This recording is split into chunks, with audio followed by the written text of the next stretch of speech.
This love beyond control. Synopsis. Phim, a bright young girl, secretly falls in love with her senior, Gunthorn, not realizing that he has also been in love with her for a long time. Their feelings come to a head one night, leading to an intimate encounter. Things take an unexpected turn when Phim discovers she is the daughter of a billionaire and is sent abroad to study.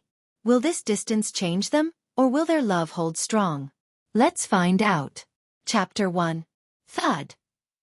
Phim, a confident young woman, paused while getting dressed for her job at the canned fish factory. She froze at the sound of something heavy hitting the floor, followed by the clinking of coins spilling out of a tube.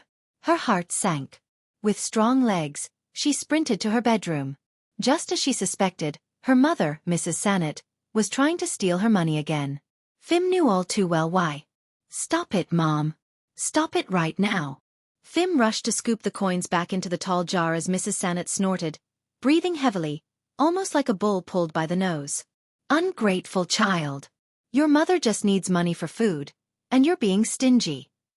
Phim ignored her mother's accusations.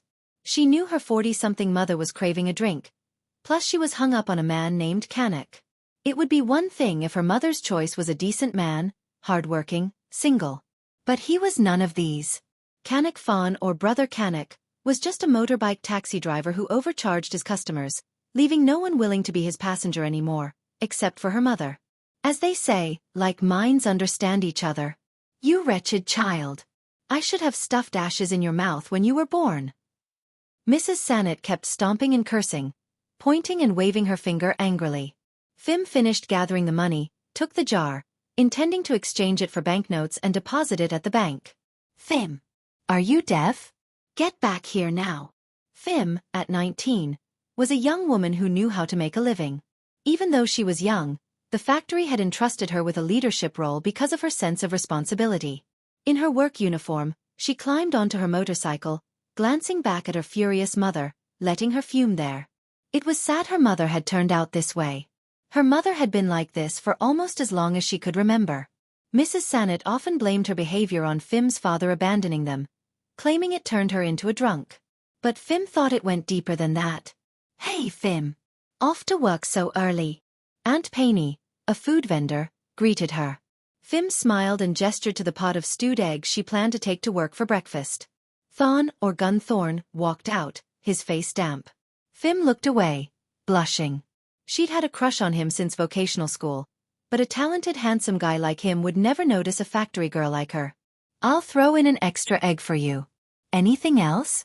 I've got sticky rice with banana today too." Aunt Penny was kind, and she knew about Phim's difficult home life, how Phim lived as if she had no mother. "Thank you, Auntie. I'll take 2 of the sticky rice wraps too." That would be enough. As for her mother, Phim would let her eat at the shop and pay later, never letting her mother handle cash, knowing she'd spend it on alcohol right away. Phim had firmly instructed the shopkeepers to give her mother only essentials like rice or affordable snacks. If anyone sold her something beyond that, Phim would refuse to pay. "Phim, lovely weather this morning, huh?" Thon greeted her, drying his face with a small towel. He was a mechanic who ran a small repair shop next to Aunt Penny's food stall. Most of his customers were young people, while adults preferred the larger repair shop nearby. "Yes, it's a beautiful morning." Phim smiled back, feeling a surge of happiness. She quickly paid Aunt Penny and loaded her food into her bike's basket. But just as she tried to start the engine, it wouldn't budge. "Ugh. Phim, what's wrong with your bike?" Thon walked over to her, and she stepped back to let him help, but he couldn't get it started either. "Looks like it's the fuel pump. Did you put the wrong fuel in it?" "I don't think so," she said, shaking her head, clueless about mechanics. Strange. What should we do?" He scratched his head, noticing the worry on her face. Aunt Penny called out from her shop. "Thon, give her a lift. She might be late. Leave the bike here, and you can take a look at it later." Phim's face turned red, but would Thon agree? "Sure, Mom." Thon quickly ran to his repair shop, which hadn't opened yet. It was a small place with tin walls, nothing fancy at all. He rolled out his motorbike, which roared to life on the first try. He nodded at Phim, who still stood frozen. "Come on, Phim. We'll be late." She quickly moved her food from her bike's basket into his, then sat on the back of his bike, but at a distance. "Scoot up. I'm not gonna bite," he teased, and she edged a bit closer. Then, with the guy she had a secret crush on, they sped off gracefully. It was an unlucky yet beautiful day. Phim thought so. She liked him secretly but didn't dare say it. Though Thon wasn't rich, many girls liked him because he was handsome and skilled. He was even an idol among the neighborhood teens. As the motorbike carried the two past Grandma Mui's shop, she spotted the older woman, a Chinese-born lady who was also infatuated with Thon. Normally, Grandma Mui slept late, but today, there she was, taking out the trash, staring at them as if she'd seen a ghost. Phim looked away, suddenly nervous. She feared Thon and Grandma Mui might have feelings for each other, with herself as the awkward third wheel. Truthfully, just keeping Thon in her heart was enough. She didn't expect anything more. After about 10 minutes, they arrived at the large canned fish factory. Relieved, Phim felt safe at last. Thon reached for her bag of food. "I'll check your bike out later, okay? You're done by 5, right? I'll come pick you up." Before she could respond or thank him, he zoomed off. Phim held her purse tightly, watching his bike gradually disappear, feeling emotions she couldn't quite explain. Chapter 2. Inside Phim's work department, the temperature was freezing. That was why she often wore a jacket, but the company rules required her to wear only the uniform, so Phim constantly had to go in and out of the workspace to warm up. "When did you get here? I didn't even see you arrive." Her senior, Ithi, greeted her. He was a higher-ranking supervisor, far above her, and with a substantial salary. It wasn't surprising that he drove to work every day. "My bike broke down, so a neighbor offered me a lift." Phim smiled politely. It wasn't because she wanted to curry favor, as some of the fish sorting workers gossiped, but because Ithi was kind and helpful, deserving of her respect. There was nothing strange about that. "So, how are you getting home?" "I'll probably have to take the bus, but my neighbor said he'd pick me up if he's free." Was it wrong to say that? Because Thon might actually be busy in the evening. He had to go to the market with Aunt Paney later. "Don't bother your neighbor. I'll give you a lift. Just wait for me, okay?"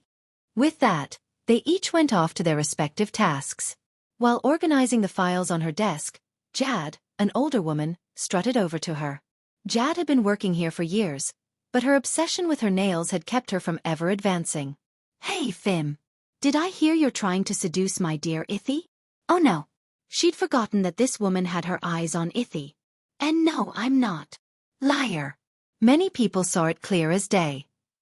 "Who saw?" Phim asked, sighing. She had a desk full of work, yet here was Jad causing trouble over a guy. "A lot of people." "So, are you going to admit it?" "No." "Now, go back to work. If the boss catches you, he'll be furious." "Don't forget to disinfect too," she said, dismissing her. "Don't act so high and mighty. You're just a head in a canned fish factory.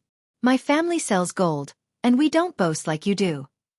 Jad's eyes, lined with shimmering blue and gold eyeshadow, widened at Phim, who promptly deducted points from her conduct record. "What are you doing?" Jad asked, shocked. "Deducting points, according to the rules." "Makeup isn't allowed," Phim replied indifferently. "You'll pay for this." Jad looked ready to plot revenge. Phim was slightly nervous. The other woman was wealthy, had many friends, and Phim had to pass by her house every day. Sigh. Clearing files and bookkeeping were tedious, and the cold air was making her sleepy. But soon, a warm, fragrant cup of coffee appeared before her. Looking up, she saw Ithi's handsome face staring right back. "Saw you were tired, so I made this for you." "Thank you so much. I wanted to make some myself, but I've got so much work." "I get it. Being an employee is like that. I'm thinking of quitting after another year. It's just too much." "Really?" She took a sip absent-mindedly. If she left, what else could she do? This place was so dull. "Aren't you curious, Phim? About what I'd do if I quit?" "Oh, I didn't dare ask," she replied with a shy smile, making her senior, nearly 30, smile warmly. But as he reached out to touch her hair, she playfully dodged. She didn't want to get slapped by a jealous woman. "I'm thinking of opening a restaurant." Ithi gave a shy smile, feeling a bit awkward at her dodging earlier. Wow, could I count on you to feed me there too? Of course. You could even work there if you want. I'd be more than happy to have you. He seemed genuinely willing. Phim glanced at the clock, realizing it wouldn't look good if anyone saw her chatting and sipping coffee with Ithy during work hours. But how could she politely suggest he leave? Ithy, seeing the look on her face, seemed to understand and smiled warmly. Finished your coffee? I'm heading out, so I'll take your cup to toss for you. He really had a classy charm. Oh, thank you so much, she said, quickly handing him the cup. He gave a charming smile, his hand brushing hers as he took the cup. Phim felt a small jolt of electricity, not enough to be startled, but it was there. He left, and Phim was left to absent-mindedly rub her fingers, still tingling from his touch. She had never been close to a man before, and now she understood the feeling of being touched. Her imagination began to run wild, as young women's minds often do. What if one day, Ithy opened his restaurant and asked her to be his wife? Phim's life wouldn't feel as bleak as it did now. Oh my! Put in charge of us, and now she's daydreaming away. Before she could dream much further, a high-pitched, shrill voice echoed in her ear. She looked around to find a group of women crowding around her as if about to eat a Chinese banquet. What's going on? She asked, bewildered. Oh, we're here with a purpose, all right? We've got an issue to settle. Jad glared at her. This is about Ithy. If you keep being stubborn, well. Just hearing the threat was enough to keep Phim from dreaming any further. Sigh. Would there ever be a man she could dream about freely? She really wanted to know. Chapter 3.1. It was exactly 5 in the evening, and Phim hurriedly packed up her things. The clouds looked ominous, and it seemed it would rain soon. She would need to find a motorcycle taxi to get home quickly. Vroom vroom. The sound of an old motorbike revving caught her attention. Thon was waving at her, signaling from his bike, and she felt relieved. At least he hadn't forgotten to pick her up. Better put on a raincoat, Phim. It's definitely going to rain soon, he said, concerned. What about yours? Aren't you going to wear one too? She asked.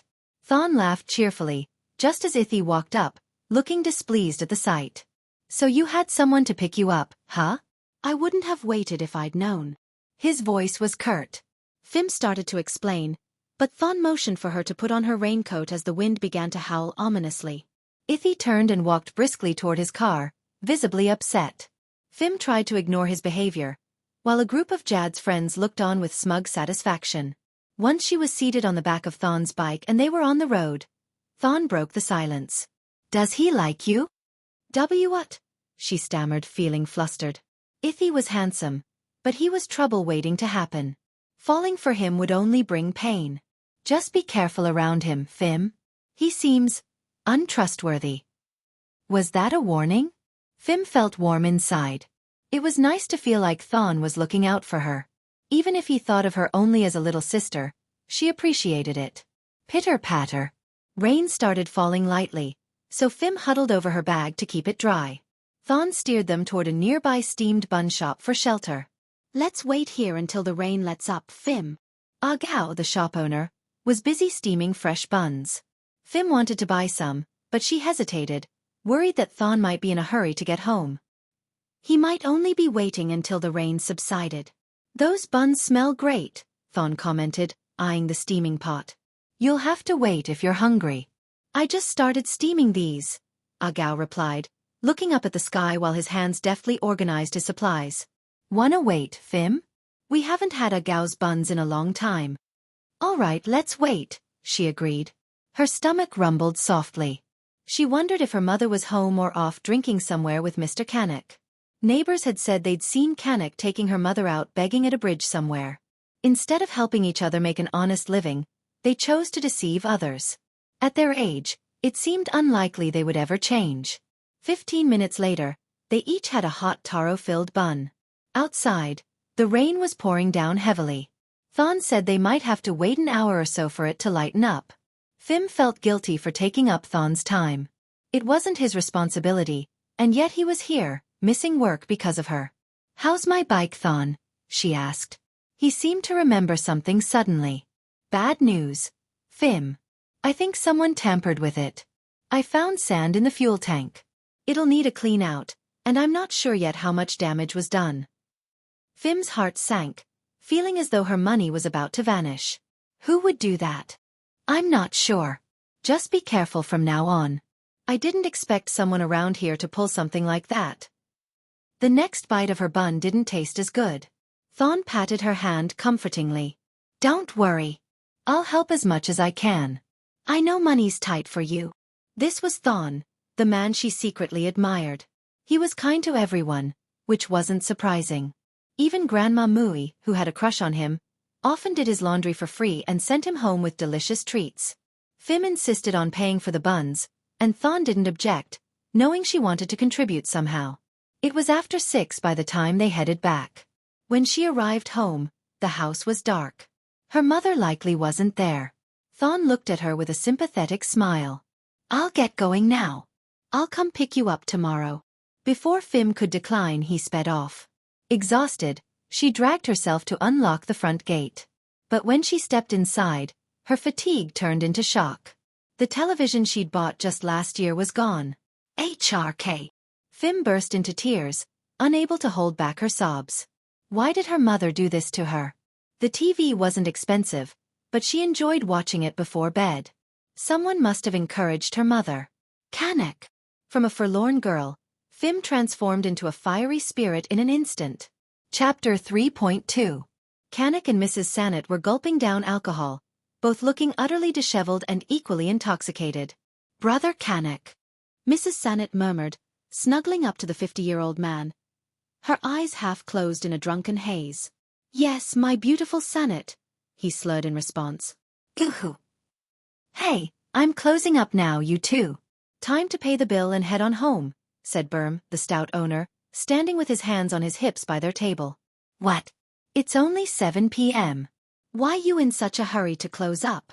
Canuck grumbled in annoyance. This is a papaya salad restaurant, old man, not a bar. Pay for the salad and grilled chicken and head on out, Berm replied firmly. Fine. I'll just go over to Wayne's place instead. Let's go, my sweet Sanet, Canuck said, pulling her to her feet. But they both froze at the sound of Phim's voice. Stop right there. Who's that?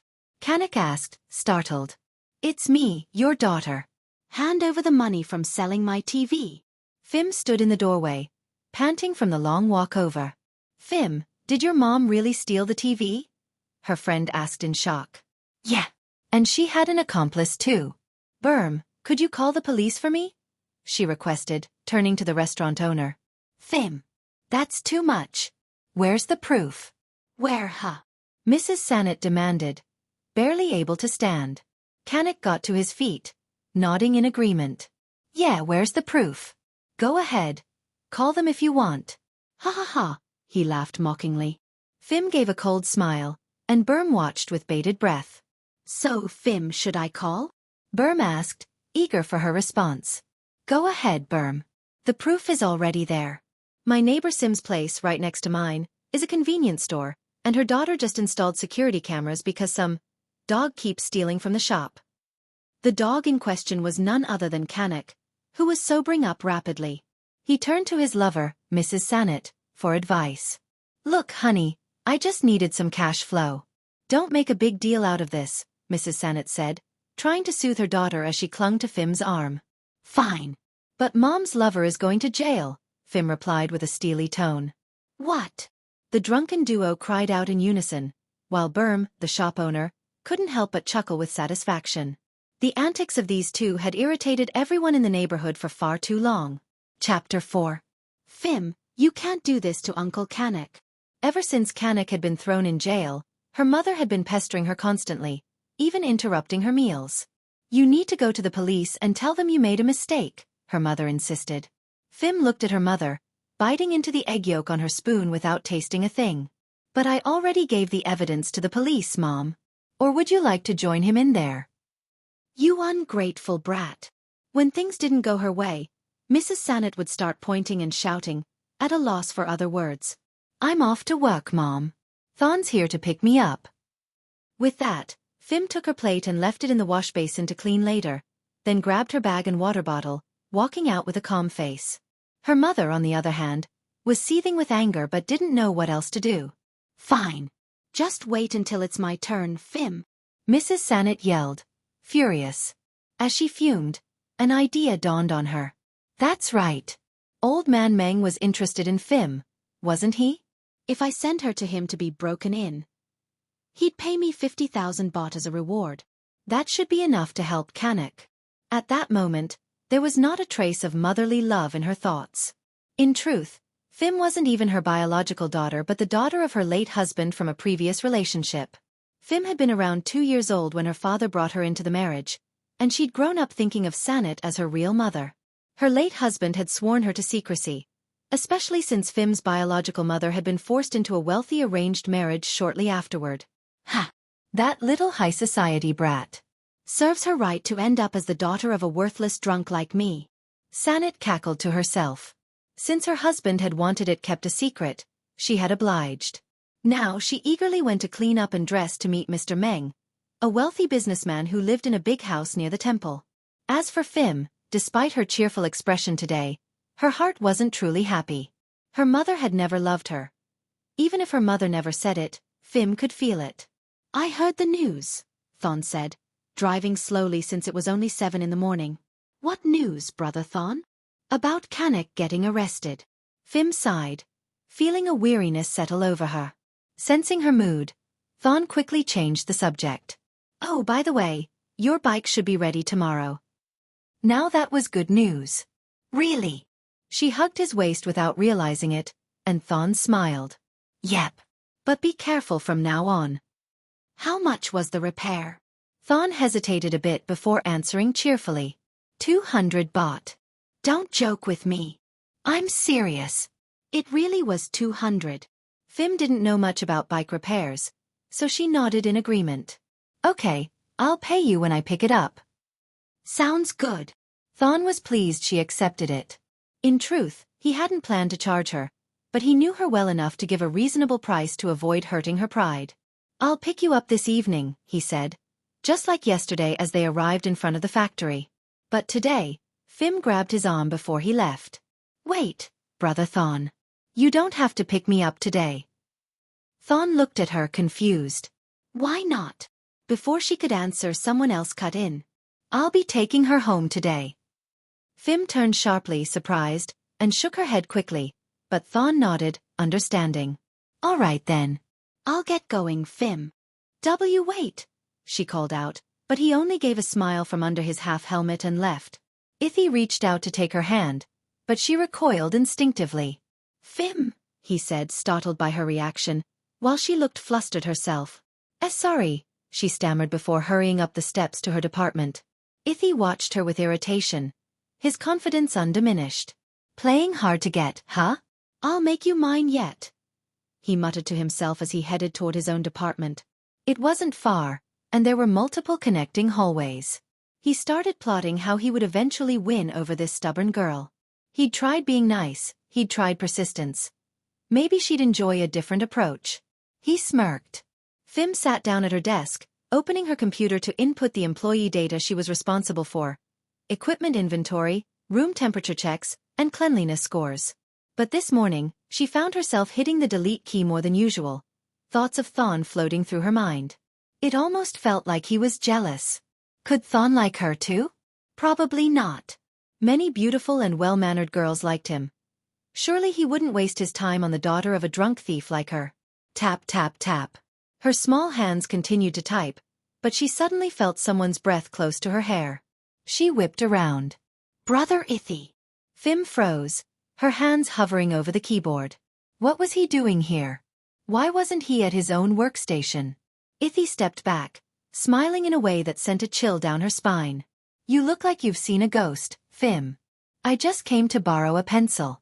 I dropped mine somewhere, he explained. Borrow a pencil from another department? Though irritated, she unzipped her pouch and handed him a pencil. Ithi could sense her discomfort. I'll bring it right back. No need. I have 3, she replied coldly. Wow. I like that attitude. But Phim didn't like his attitude at all. She wished he'd leave. He was the type who liked to linger and wander aimlessly. If only the big boss could catch him doing this. All right, I'm off. Thanks, little lady. She glared as he walked away, then spun her chair back to her keyboard, resuming her typing rhythm. But soon, she heard loud footsteps approaching again. Now who could that be? Well, well. Lending your pencil to him, are we? Quite the head supervisor. It was Jad, radiating jealousy. Phim rolled her eyes. She had no interest in her so-called rival. What do you want? Phim asked, glancing at Jad's face, which today, for a change, wasn't garishly made up, and her neon-painted nails had been scrubbed clean. Just reminding you of our little agreement. I remember. Now get back to work. Humph. Don't let me catch you slipping up. Jad continued muttering to herself as she made her way to the fish processing area. Phim shook her head, unable to resist silently cursing her. Some people just didn't know how to let things go. Sigh. Chapter 5.1. As expected, Thon didn't come to pick her up. Phim prepared to walk to the main road to find a songthaw for the ride home. Just then, Ithy's car pulled up right in front of her. Ah, she exclaimed, startled as he leaned out the driver's side window. Phim, get in. I'll take you home. No, thank you, she replied quickly, shaking her head and walking away without a second thought. But Ithy wasn't one to give up easily. He jumped out of the car, rushed over, and blocked her path. His eyes narrowed with irritation. What's wrong, Phim? Why won't you get in my car? Phim's eyes dotted nervously. She felt a little afraid. Almost everyone else had already left, and she was one of the last few to exit. Nothing's wrong. I just don't want to trouble you, she stammered.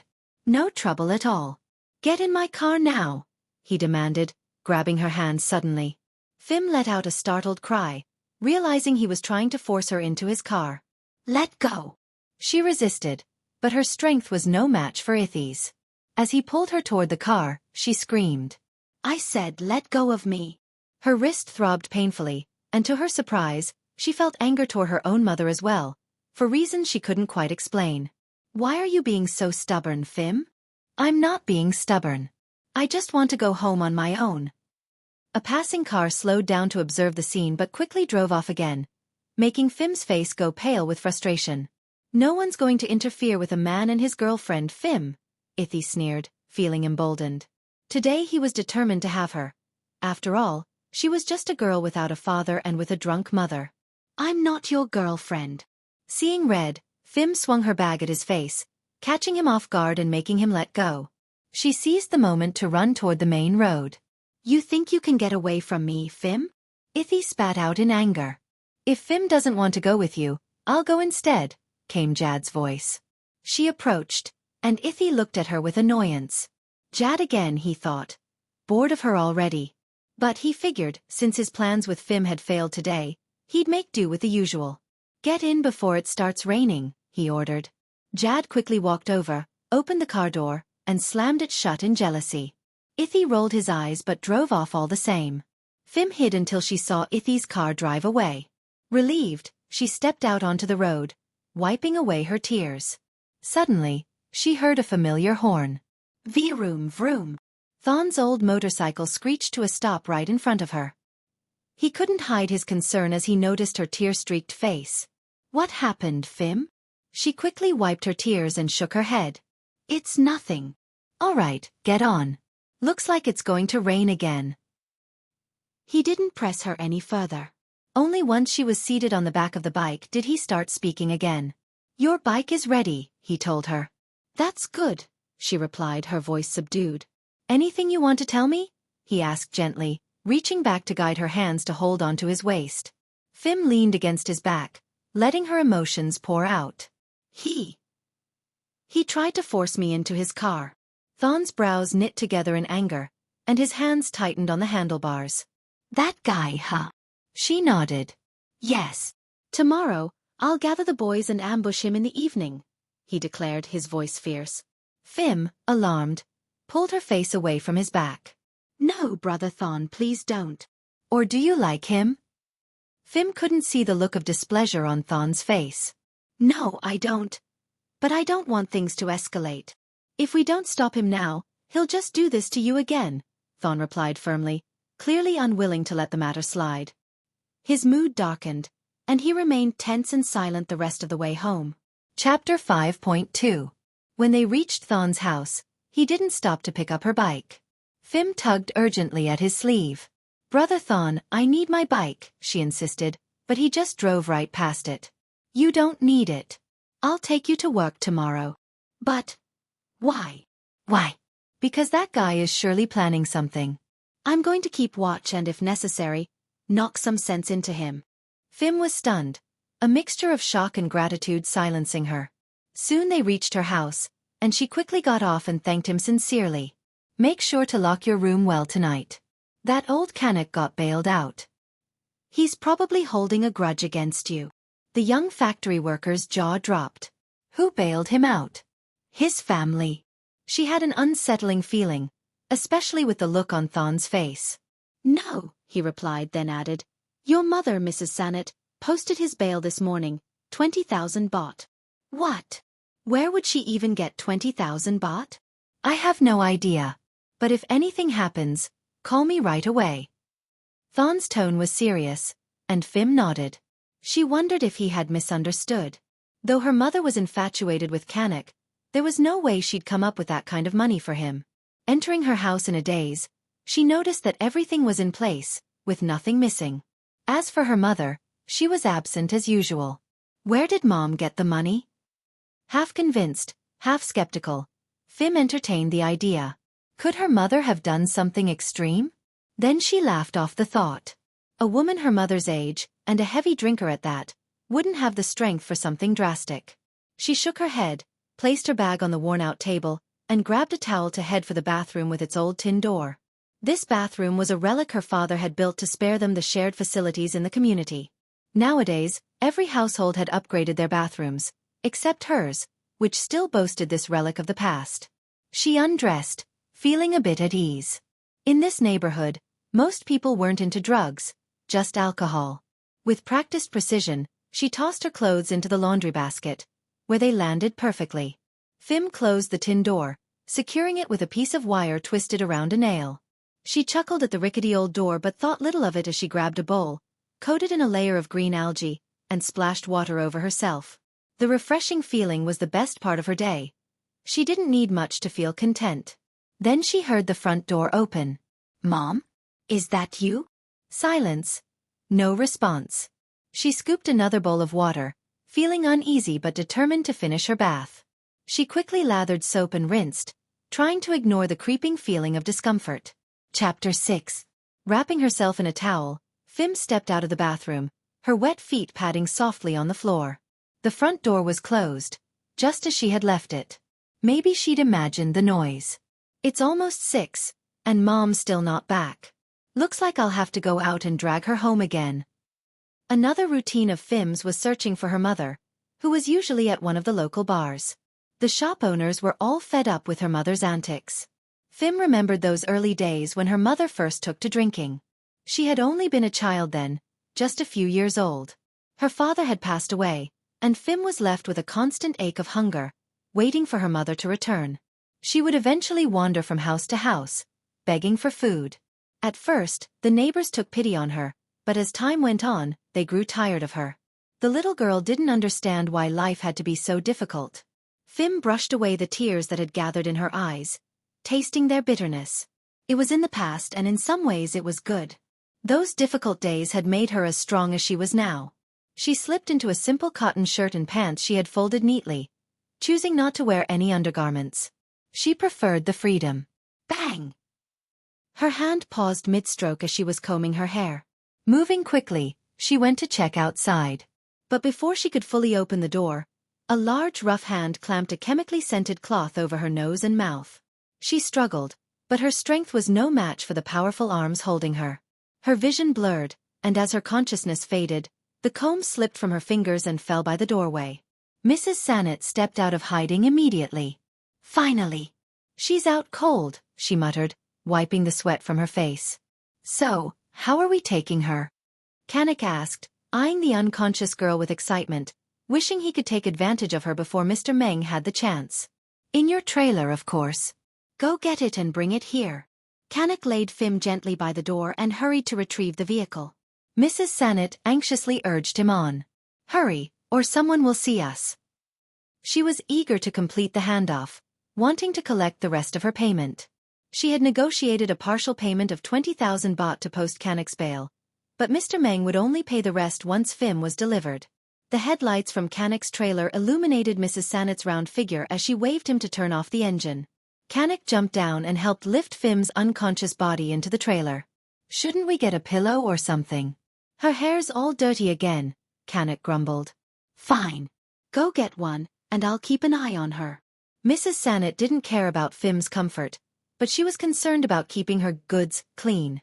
Kanek ran inside, returning with a heart-patterned pillow, which he handed to his lover. All set. Let's hurry up then. They climbed into the trailer, and Kanek attempted to start it, but it wouldn't start. The two drunkards began sweating as they tried again and again.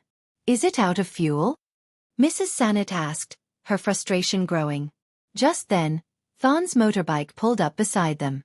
What are you two up to? He called out. The conspirators exchanged glances, watching as Thon rode closer, his suspicions growing. Is Phim home? Kanek scrambled to get out of the trailer, while Mrs. Sanet climbed down, trying to put on a friendly face. Thon parked his bike and walked over, sensing something amiss with their behavior. Run! Kanek shouted, bolting in one direction while Mrs. Sanet covered her mouth, realizing the situation had gone south. Phim! Thon cried, spotting her unconscious in the trailer. He looked up at Mrs. Sanet in disbelief. What were you planning to do? And nothing.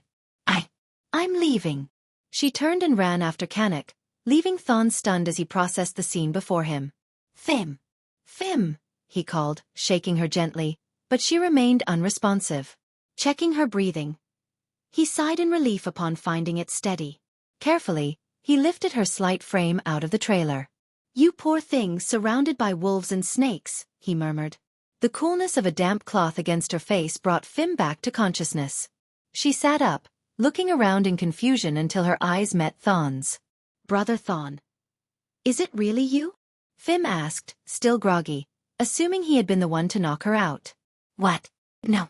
I'm here to help you. The ones who did this ran off, he said quickly, anxious to clear up the misunderstanding. Then, who did it? Thon hesitated, unsure how to break the news, but Phim's memory began to piece together on its own. Was it Kanek? I remember strong arms. Thon nodded grimly. His lips pressed into a hard line. Yes, he confirmed, then added. And your mother was involved too. What?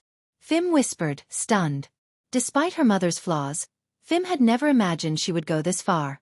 No, that's impossible, she murmured, shaking her head and turning away, feeling lightheaded and nauseous. It's the truth, Phim. Mrs. Sanet doesn't treat you like her own daughter at all. Thon's words struck at the deepest wound in her heart. Phim covered her face with both hands, breaking down in defeated sobs. She was so tired. Thon moved beside her, pulling her gently into his arms, his heart aching for her. You should move somewhere safer. This place isn't safe for you anymore. Nowhere is safe for me, Brother Thon. Even people at work are out to get me. It's like I'm cursed, she said, her voice thick with grief. Thon pulled back to meet her tear-filled eyes. Then come stay with me. She was shocked, stunned out of her misery by his words. What did you say? Before she could comprehend, he leaned forward, capturing her lips in a kiss. A surge of warmth flooded her entire being, like 1,000 butterflies taking flight in her stomach, and perhaps even a rainbow glowing somewhere close by. He pulled away, cheeks as flushed as hers. Be Brother Thon. She could barely speak, completely taken aback. Come stay with me, Phim, he murmured. But in what way? We aren't anything. Rather than answer, he pulled her close once more, this time with an intensity that left her weak. He leaned into her neck, kissing her with a passion that made her head spin. What was happening to her world? Chapter 7. Phim felt her feet lift off the ground as Thon held her in his warm, protective embrace. This was the man she had loved in secret for so long. He carried her over to his bed, which was small and well-worn, barely big enough for one person.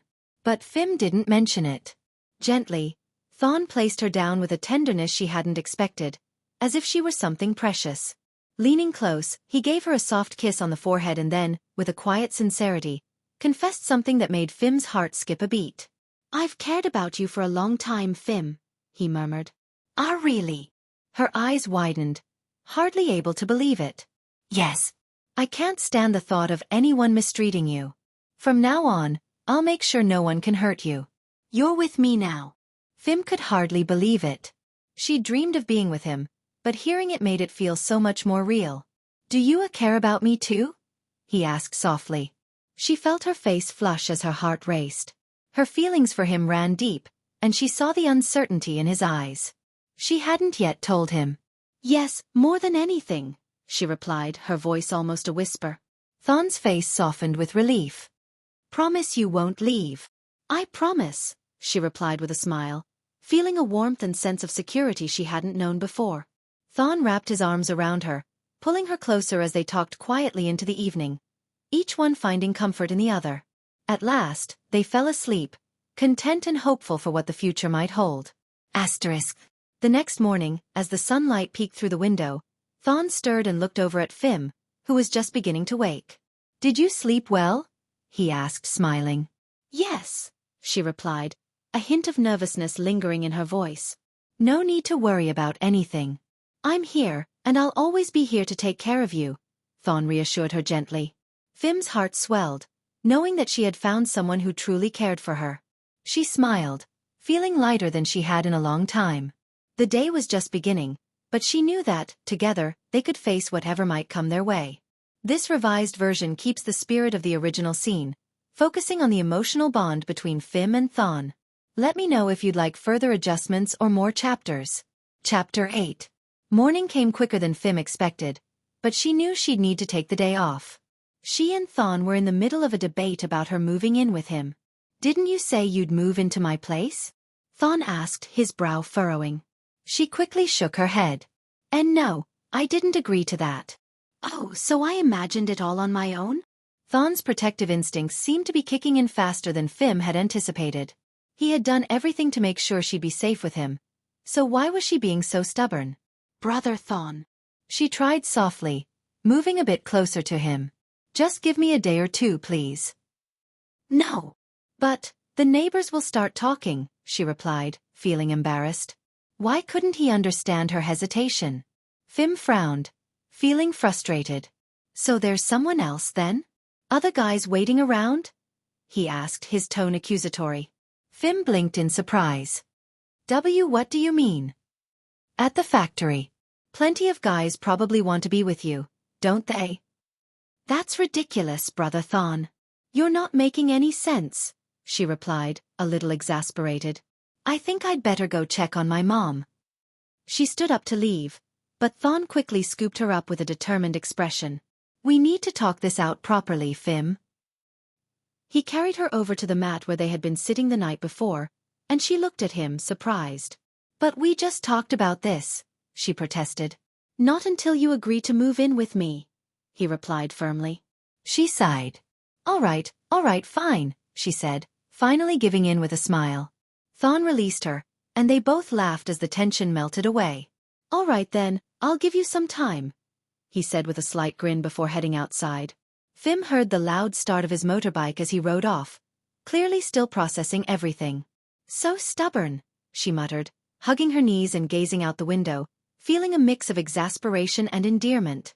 Meanwhile, Mrs. Sanet, who had been on the run since the previous night, was now in an unfortunate situation. She had run straight into Mr. Meng's henchmen, who were blocking her way and demanding she go with them. "The boss sent us." "You need to come with us to see him," one of the men ordered. "I need to find Canuck first. We got separated last night," she tried to explain, clearly nervous. "You come with us. We'll deal with him." But "Let's go now, before you get us into more trouble," one man said, resting his hand near his waist. Realizing she had no choice, Mrs. Sanet reluctantly agreed, climbing into the truck. She cursed Canuck internally for abandoning her. "Worthless traitor," she muttered under her breath as they drove toward Mr. Meng's grand estate, the largest mansion in the area. "So, Mrs. Sanet, where is Phim?" Mr. Meng asked as she was brought before him. Though he had lived in Thailand since childhood, his mother had raised him to speak Mandarin, and he still spoke Thai with a slight accent. I'm here, sir, she replied nervously, wringing her hands. She had tried to come up with an excuse on the way, but nothing sounded convincing. Bang! Mr. Meng slapped the table, making her jump. Her face paled. I asked, "Where is Phim?" I couldn't bring her yet, sir, she replied, her voice trembling. What? His mustache bristled, and he gestured for one of his men to come forward. Realizing she was in serious trouble, Mrs. Sanet quickly knelt down, pleading. Please, sir. Just give me one more chance. I beg you. I've had enough excuses. Hui, take her away, Meng ordered. Hui stepped forward, preparing to escort her out, but a soft voice interrupted. What's going on here, Brother Meng? Pajana, when did you get back? Meng asked, turning to see his younger half-sister, who had just entered the room. Pajana, a woman about the same age as Mrs. Sanet, looked at her and frowned, studying her face. Who is this, Brother Meng? She looks familiar. Meng hesitated, not wanting to explain too much, but Pajana stepped closer, studying her face intently. Suddenly, Mrs. Sanet pointed, recognizing her. Ms. Pajana. Are you Mrs. Sanet? Pajana asked, shocked. Meng looked between them, puzzled. Do you know each other? He asked. Pajana turned to him, surprised. Yes. This is Sanet. She raised my daughter. What? Now it was Meng's turn to be shocked. He looked back at Mrs. Sanet, his eyes wide. So, Phim is? Yes, sir. Phim is Ms. Pajana's daughter, Mrs. Sanet confirmed, adding, I had no idea you two were related. Brother Meng, who is Phim? Pajana asked, her confusion deepening. The situation had become far more complicated than expected. Meng stroked his chin, then turned to Pajana, who was waiting for answers. Well, Pajana, it's quite a story, he began. Chapter 9. Phim had finally made up her mind. She packed her clothes and prepared to move in with Thon. She had spent nearly the whole day thinking it over, realizing that this was a life-changing decision. There would likely be questions and gossip from the neighbors at first, but she trusted that things would eventually settle down. Bang, bang, bang. Phim, open the door, dear. Her mother's voice, loud and unrestrained, called from outside. Phim froze, her hand pausing mid-zip. What excuse would her mother have this time? She was curious to know. She stepped away from her suitcase to unlock the door, taking precautions whenever she was alone. It was a sad reality that she even had to secure herself against her own mother. Phim swung the door open to find her mother, Mrs. Sanet, standing there, her face sweaty and unkempt. She hadn't seemed to shower. Phim was about to say something when she noticed other people standing behind her mother. What was Mrs. Sanet planning this time? Her eyes were particularly drawn to a well-dressed woman standing near her mother. There was something oddly familiar about the woman's face that she couldn't quite place. Are you Phim? The woman asked, her voice warm and gentle, even more melodic than Phim's own. Yes, I am, Phim answered, watching in surprise as the woman moved closer, her arms open as if to embrace her. Phim looked at Mrs. Sanet, confused. Phim, her mother began awkwardly, this woman is actually your real mother. The words were like a thunderclap in Phim's mind. What do you mean, my real mother? Phim asked, startled. Mr. Meng, who was also there, dabbed his forehead with a handkerchief. He was visibly relieved, glad he hadn't unintentionally married his niece. Can we come in and talk, Phim? We'll explain everything, the woman Pajana asked kindly. Phim nodded, feeling a mixture of curiosity and shock. Once they were inside, Pajana shared the story of Phim's past.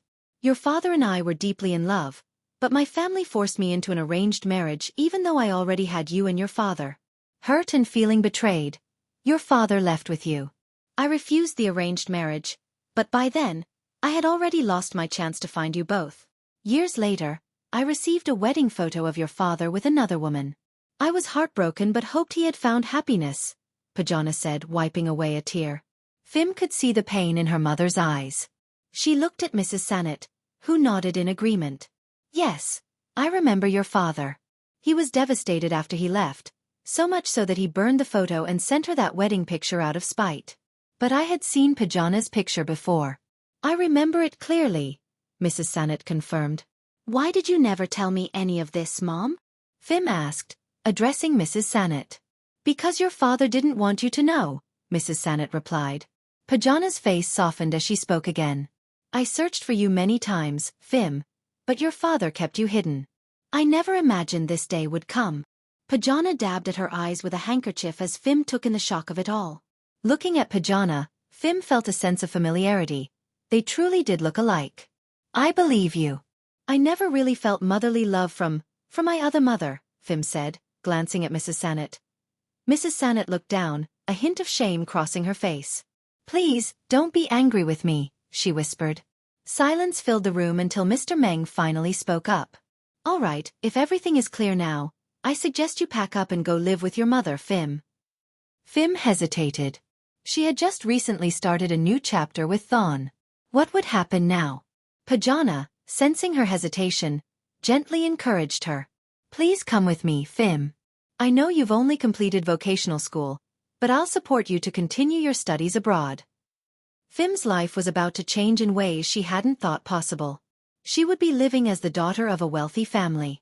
But why hadn't her mother come sooner? Now she felt torn. Come with us, dear, Mr. Meng added. Phim looked back at Mrs. Sanet. Go on, Phim. Go be with your real family. And, I'm sorry for everything, Mrs. Sanet said, lowering her head. Moved by this final goodbye, Phim knelt down and touched her mother's feet in a gesture of respect, surprising Mrs. Sanet. Despite everything, Phim still held respect for the woman who had raised her. Please, take care of yourself, mother. Try to give up drinking. Whatever debt we have to each other, may it end here. Mrs. Sanet, her hands trembling, reached down to touch her daughter's head. Only now did she feel the weight of her regrets. Oh, Phim. I'm so sorry, she said, beginning to cry.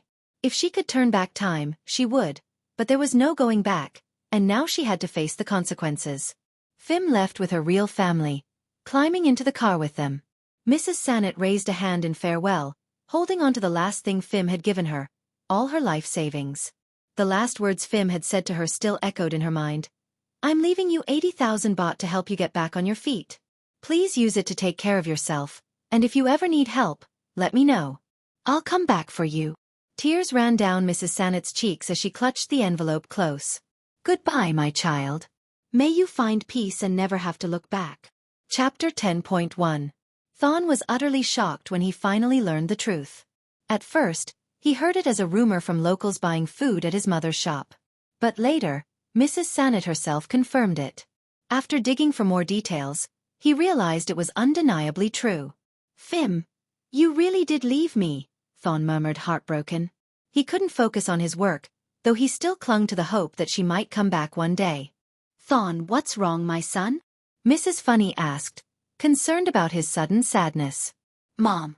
Phim, she's my girlfriend now, he replied in a soft voice. What? Since when? His mother's eyes widened, looking around nervously to make sure no one else could hear. That night. She promised she'd never leave me. But look what happened, he said, unable to hide the pain in his voice. Thon, Phim is now the niece of Mr. Meng. If he finds out, he'll go after you, Mrs. Funny warned, clearly anxious. As a humble food vendor who had raised her son alone after her husband's passing, she couldn't bear the thought of losing him too. Do you think love is something you can control, Mom? He replied, his tone laced with sadness as he idly tapped a wrench on the ground. Love may be uncontrollable, but if Mr. Meng decides to come after you, I wouldn't be able to stop that either, she sighed, genuinely worried for her son's safety. Well, if Phim is really that heartless, then maybe it's best if I just disappear, he muttered, a mixture of frustration and sorrow in his voice. Thon mounted his motorbike and rode off from the shop, his mother watching him leave with worry etched on her face. Who would have thought this would happen? I thought he just cared for her like a sister, she mumbled, hoping her son would soon find a way to move on. Thon's bike roared as he passed by Mui's family laundry shop. Seeing him ride by, Mui eagerly waved him down, not wanting to miss the chance to be near him. Brother Thon. Wait up, she called out. Thon quickly stopped, not wanting to accidentally hit his frequent customer's daughter. What's up, Mui? Can I hitch a ride to the end of the street, Brother Thon? She asked, grinning. Though he could see several motorbikes parked by her shop, he gave in. What happened to your bike? He asked, raising an eyebrow. It's out of commission, that's all, she replied with a playful grin. Unless you don't want me to hop on? Sighing, he gestured for her to get on. All right, fine. Hop on. Mui practically leaped onto the back of the bike, delighted to have the chance to ride with him.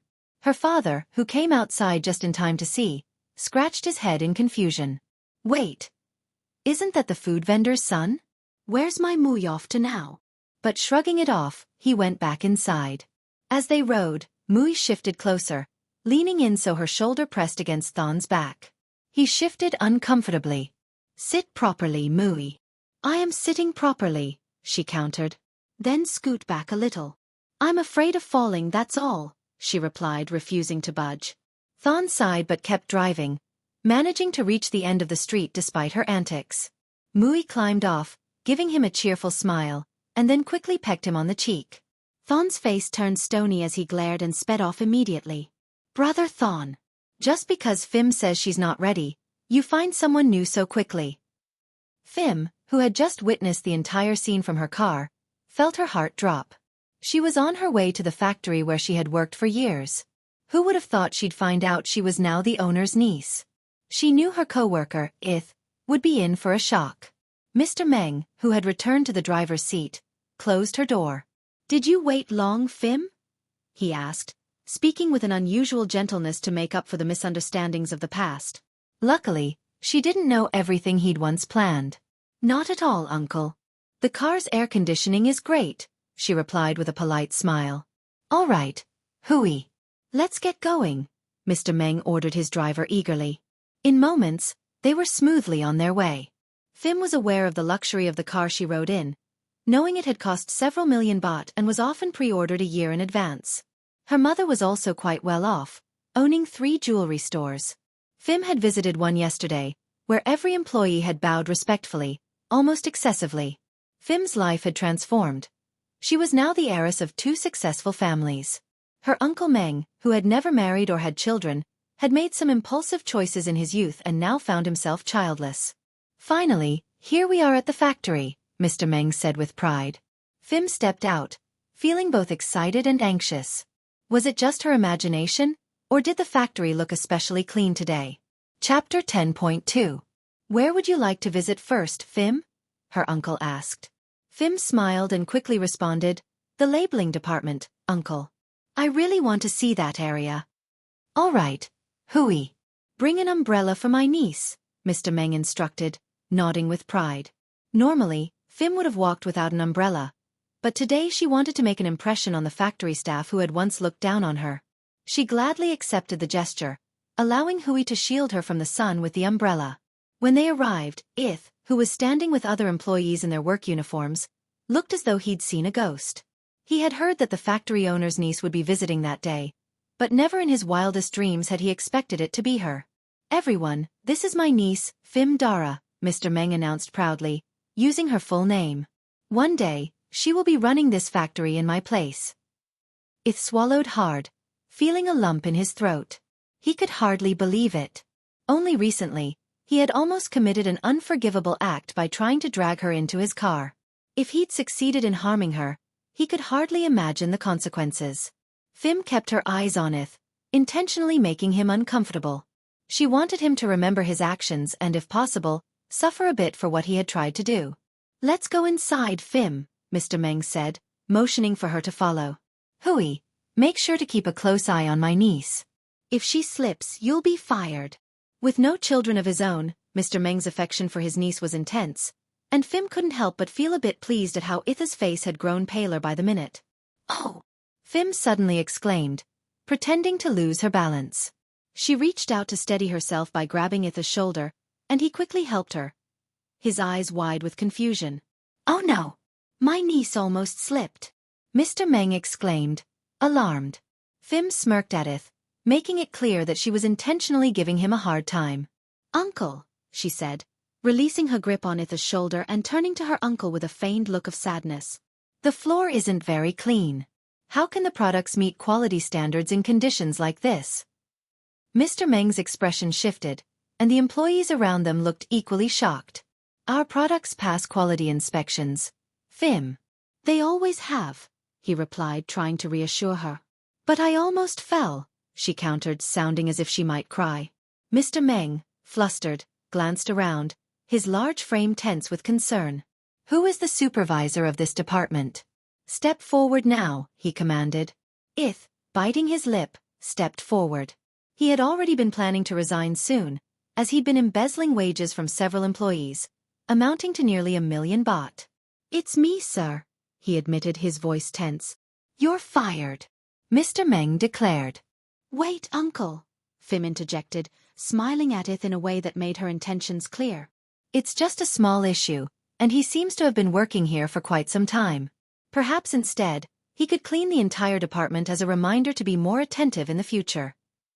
Mr. Meng nodded, clearly impressed. Well said, Phim. All right, you heard my niece. Get this department spotless right away. Ith, face flushed, had no choice but to lower his head and fetch the cleaning supplies. Phim watched with satisfaction as he began his work, humbled and subdued. Chapter 11. Next on Phim's list was the department where she had once been the supervisor. The group of workers there, including Jad, looked completely taken aback, but one employee quickly greeted her respectfully. Good morning, Miss Phim, the woman said, curtsying with a graceful bow. So, you all know my niece, do you? Mr. Meng asked, surprised. The workers nodded hastily. Yes, uncle. I used to work here as a department head, Phim explained. Ah, what a small world. You were already in a leadership role here. Your future looks bright then, he replied, beaming with pride. Phim glanced over at Jad, who still looked shell-shocked. I've worked here for years, uncle. I know the strengths and weaknesses of the employees well. Some workers, for example, like to wear nail polish, which is against the company's hygiene rules. I see we have a case of that right now, Phim said, turning her gaze pointedly toward Jad. Jad quickly tried to hide her hands behind her back, but Phim reached out, gently pulling her hands forward, causing Jad to look like she might cry. You're certainly observant, Phim, her uncle commented with approval. Thank you. I think she should go scrape off the nail polish immediately. And if I see it again, I'll have to deduct her pay. Agreed. There wasn't much choice but to agree. Jad and some others walked off to scrape off their polish, muttering under their breath. So that's where she disappeared to. Turns out she's the owner's niece now. Yeah, maybe she was testing us this whole time, another worker whispered. That would make sense. Rich people tend to have odd ways of thinking, said a third. As they continued muttering, they removed their polish, unable to do much else under the circumstances. Jad was still in disbelief, feeling as if she were in a dream. She couldn't help but wonder what punishment awaited Ith, especially since she'd witnessed him trying to drag Phim off against her will. The thought sent a chill down her spine, though she couldn't deny a sense of satisfaction as well. Ith had often belittled her, treating her poorly and taking advantage, while showing no real intention to commit. Asterisk.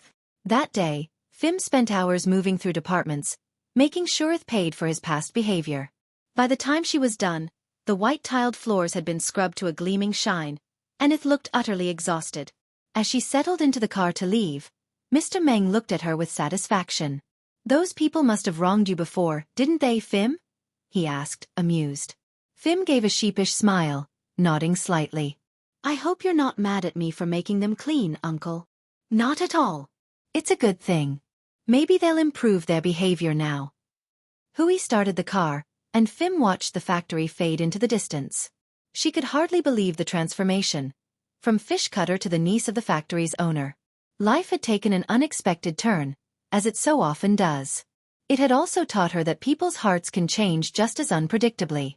Only a few days of distance, and Thon seemed to have already moved on. Disappointed by what she had seen, Phim decided to accept her mother's offer to study abroad, where her mother ran 2 more textile businesses. News of her departure spread quickly, and this time, Thon wasn't going to sit idly by.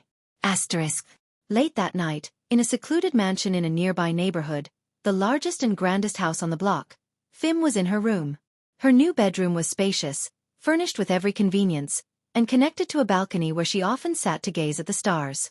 Outside, climbing roses reached up to her second-story window, their vibrant pink petals glowing softly in the moonlight. Under the full moon, Phim found herself sitting on the balcony, caught between a sense of peace and a strange lingering loneliness.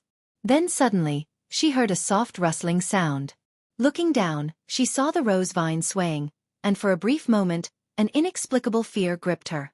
She thought of calling a security guard, but just as she stepped back inside to reach for the intercom, she heard a familiar whisper. Phim. Phim. The whisper was unmistakable. She saw a curly head of hair appear, gripping the balcony railing as if hanging on for dear life. Thon? Is that you? She could hardly believe her eyes. Was he part cat burglar? Help me up, will you? I nearly got mauled by a dog down there, he muttered. Though still frustrated with him, she helped him over the railing to avoid causing a scene. Once safely inside, Thon pulled her into a hug. She tensed, not returning his embrace, and noticed a faint, strange smell on his clothes, almost like dried leaves. Why do you look so different, Phim? He asked, clearly hurt. He'd risked a lot to be there, yet her reaction was cold. It's good you're here. I wanted to have a proper talk, she replied firmly. Are you going to break up with me? Thon's voice wavered as he turned away, visibly crushed. Hold on right there, Thon, she interrupted. You're the one who betrayed me first. Thon turned back, looking wounded. I never betrayed you. You need to know that. But I saw you with Mui, she insisted, hurt still lingering in her voice. No, it wasn't like that, he protested, his voice rising in distress. Don't bother with excuses, she replied, her tone dismissive. I swear it. Mui just wanted a ride to the end of the street, he insisted. And in return she kissed you on the cheek, she said, her words dripping with sarcasm. Without another word, Thon pulled her close and kissed her, showing her exactly how he felt, until they were both breathless. He couldn't help but feel a strange satisfaction. Her jealousy only proved she still cared. Let me go, she whispered, pushing against him. He leaned in close, refusing to let her pull away. Tell me the truth, Phim. Do you still love me? Their eyes met, and in that moment, they both knew the answer. I do, she murmured, her voice barely a whisper. Don't hold back, he said, his voice filled with determination. If you're done with me, I'll walk away, but I need to hear it from you. She looked into his eyes, seeing the resolve in them. He was ready to leave if that's what she wanted. Chapter 12. The emotions were difficult to gauge. Their eyes locked for a long moment before Phim decisively pulled his face close and kissed him passionately, their tongues intertwined with fiery intensity. The moonlight bathed the two of them, casting a beautiful and serene glow. Seconds passed, elevating their feelings from a tender embrace to soaring desires. Phim whispered quickly to him, her voice filled with urgency. Let's go inside, brother Thon. Please come in. Thon smiled with joy. His perseverance had paid off. They went inside to share their love on a large, spacious bed that thankfully would not break as it had the last time. Both helped each other remove their clothing, piece by piece. They kissed deeply, making up for lost time. As the moments passed, exhaustion and drowsiness followed. They lay intertwined, arms wrapped around each other, basking in happiness. They had survived the enchanting allure of the moonlit night, feeling closer than ever. As for tomorrow, whatever might come would be left to fate to decide. Chapter 13. Crash. A clumsy maid accidentally dropped a tray of warm milk and jam-filled toast, shattering the dishware on the floor. She covered her mouth in panic, unable to predict the consequences of her mistake. The noise startled Phim, who had been lying unclothed beside Thon. Her face turned as pale as paper as she realized the door hadn't been locked. Her embarrassment deepened when the maid's wide-eyed gaze took in the scene. Phim's cheeks flushed a bright red from shame. What do you think you're doing? Phim exclaimed, quickly pulling the blanket up to cover herself. The maid's voice quivered with nervousness. I didn't see anything. I'll just go back downstairs. She tried to flee, but it was too late. Pojana, along with the senior housekeeper, had come upstairs, having heard the commotion. Gula, is my daughter all right? Gula didn't dare answer and instead hid behind her employer. What's going on with you? Pojana asked sternly, stepping closer to the door. When she caught sight of the scene inside, her jaw dropped in shock. The housekeeper gasped and exclaimed, Madam! Pojana's gaze fell on her daughter, who looked on the verge of tears, and then on the young man, likely her daughter's partner. Drawing a deep breath to steady herself, she reflected on her own experiences, not entirely dissimilar to what she was witnessing. However, This was a blatant challenge to decorum. When Thon attempted to explain, Pojana cut him off decisively. Get dressed and come downstairs. We need to talk. Her tone was firm but calm, showing the strength of a woman who had endured life's trials, both good and bad. Let's go, she commanded the maid and housekeeper, who reluctantly followed her with curious glances. Phim clutched Thon's hand in distress. I'm scared, brother Thon, she admitted, trembling. Don't worry, Phim, Thon reassured her. I might have been reckless in climbing up here and putting us in this situation, but I'm ready to take responsibility for everything. The couple exchanged words of comfort and encouragement. I'm at fault too. If I hadn't avoided you and let my assumptions get the better of me, Phim said guiltily. Thon gripped her hand firmly. I promise, Phim, no matter what happens, I won't back down. I'll face anything for you. Downstairs, the atmosphere was tense. You've disgraced me by doing this in my niece's room, barked Uncle Meng, pointing angrily at the pair, who sat meekly on the floor. Calm down, brother. They love each other, Pojana interjected, her tone steady. She had called her half-brother to address the situation, knowing he would react dramatically. But Pojana, your daughter is about to go abroad to study, Meng exclaimed. Thon glanced at Phim with a pang of despair. Let me speak with them first, Pojana said, motioning for her brother to sit down. Reluctantly, Meng obeyed, grumbling under his breath. Turning to the couple, Pojana invited them to sit on the couch. Phim, I need you to consider carefully about studying abroad. It's your future at stake, Pojana said gently, her soft gaze settling on her daughter. Phim looked conflicted. Studying overseas would take years, and she worried about whether her love could survive the separation. I don't know, Mom, she admitted softly. Pojana turned to Thon. And you? Don't you want the person you love to have the best future possible? It was a difficult question. If he said yes, he'd have to let her go, risking that the distance might change her feelings. Both Phim and Thon fell silent, struggling with their emotions. Pojana sighed deeply. Listen, both of you, she began. First, I don't despise you, Thon. I've heard you're a good man who's always helped your mother. But wouldn't it be better to test your love by enduring this distance? She paused to let her words sink in before continuing. Both of you fear that being apart will change your hearts. But if you can't even endure this, how can you expect your love to last through life's challenges? True love can weather even the toughest trials. Her reasoning was sound. If they couldn't wait for each other, then perhaps their love wasn't as strong as they believed. We agree, they both said simultaneously, exchanging a smile that conveyed mutual understanding. Pojana felt relieved. At least the young couple had accepted her advice. And if they endured this trial, she would gladly welcome Thon as her son-in-law one day. Chapter 14. Conclusion. 3 years had passed. Phim returned to her old neighborhood, feeling that everything had changed yet vividly remembering her promise to her loved one. For 2 years, she and Gunthorn stayed in close touch. However, after he secured a teaching position as an auto mechanics instructor at his former technical college, he seemed to grow distant. He still replied to her messages now and then, but it was never quite the same. Now a budding fashion designer, Phim had expanded her mother's store into a foundation for her clothing line, and it was going well. But before moving forward, she needed to resolve the lingering matters of the heart. Her brown leather shoes came to a stop in front of the old house, once her Auntie Fanny's restaurant. Now it had been turned into a small grocery store. Phim remembered how Gunthorn had once told her about his mother's fall and how it had affected her mobility. Although the restaurant had become a small shop, at least the store was still there. Yet, today, the shop was closed. The repair shop next door now seemed like a laundry drying area.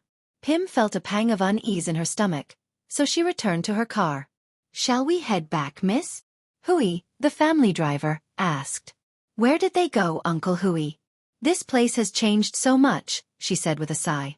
It's all so different it's hard to bear. Would you like to try calling him? Phim thought it over, then decided to give Gunthorn a call. After a few rings, he didn't pick up. Fighting tears, she told Hui to drive her home. She felt that, despite everything, he had finally moved on. Arriving home, she quickly exited the car, not waiting for Hui to open the door, and hurried to the garden pavilion, where she allowed herself to cry. She barely heard footsteps approaching but wiped her eyes as soon as she sensed someone was nearby. When she looked up, she gasped. It was Gunthorn. He smiled brightly, his presence more mature than she remembered from 3 years before. I thought I'd surprise you, but I think we missed each other today, Phim, he said, laughing softly. With that, Phim felt all the answers she needed. She ran to him and hugged him tightly, sobbing.